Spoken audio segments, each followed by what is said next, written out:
quick questions. And what we'll do is we'll tape, you'll answer, we'll stop, and then we'll go to the next one. I'm just gonna keep filming. Oh, you're gonna keep filming Yeah. this one? Okay. Cool. Listen to her, she knows what she's No doing. worries. I'm just here to ask I'll edit it questions. down later.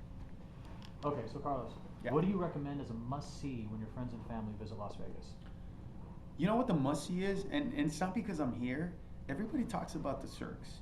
And in my opinion, you got to see Mr. at TI only because it's the first one. And when you see that one and then you see the others, you actually see the evolution of where it started to where it's gone. And for me, there's always something awesome about the genesis of something. And so if you really want to see where Cirque is, I think you have to know where it came from. And Mystère is the first one. So in my opinion, of all the shows, that's the first one you have to see. Then you can see, you know, the O's and the water and the cow with the thing and the kung fu and the, you know, and the love with the music, and you really appreciate what they do that's different. But I don't think that you get it if you haven't seen Mystère. Cool. Is this drink in the shot? No. It can be though. No, it's No, fine. he's fine. All right, second question. Why do you enjoy performing in Las Vegas?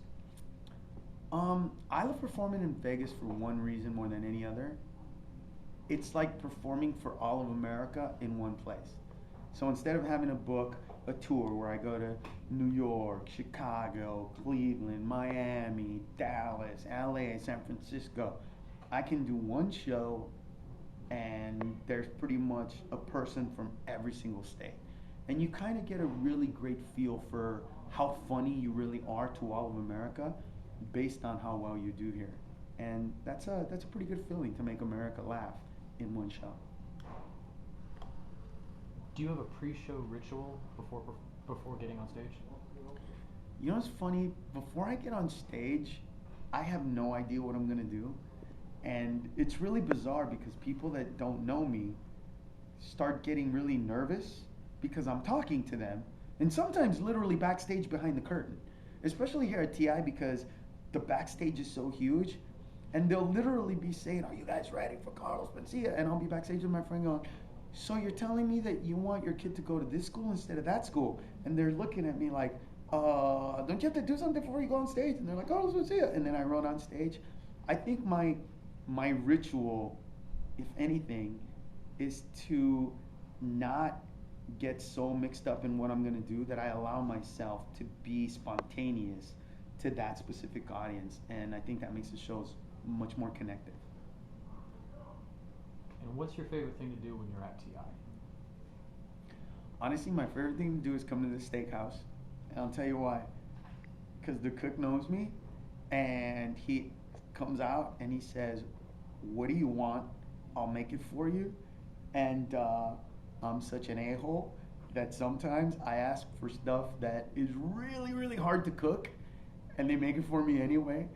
And look, man, I'm not beyond having an ego. I have one.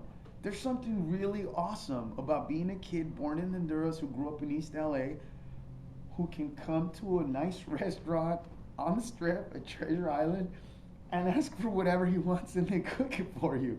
I'm slightly embarrassed by this, but yes, my ego feels good about that. Have you ridden Gilly's mechanical bull? I have not ridden Gilly's mechanical bull, but there's a reason for it. I grew up partially in Honduras on a farm where I rode actual real bulls, and the fear that you have when you fall off a bull and there are no rodeo clowns and you gotta find a way to protect yourself is a whole different level of survival that you've never felt. So I think I go more there to watch other people get drunk and fall off than do it myself. But I don't know that it would really do anything for me. I mean, I think I would do it just for fun. It's never happened before. I'm not against it. But I know that I wouldn't get the feeling that I got when I did it, you know, with a real bull. That was pretty amazing. And we did it a lot when I was younger. And then finally, you touched a little bit on this, but finally, in Las Vegas, what's your favorite restaurant? Here's the thing about Vegas, honestly. There are so many restaurants. but there aren't a lot of, if really any, high-end cuisine Mexican restaurants. And one of the better high-end, if probably the only one, is here at TI. And I know I'm sounding like I'm kissing TI's butt, and I'm not doing it on purpose. I'm really not. I mean, you guys know I just say what I really feel. But that's one of the restaurants that's really high-end and has Mexican cuisine as opposed to just Mexican food, because there's a big difference between that. So if you want to try some high-end food, yeah, you got to come to the Mexican restaurant here. It's really awesome. And you know, steakhouses are steakhouses, whatever. This one's nice, but like I said, for me personally, you know, they'll make anything I want. So this is awesome, man. I love this place.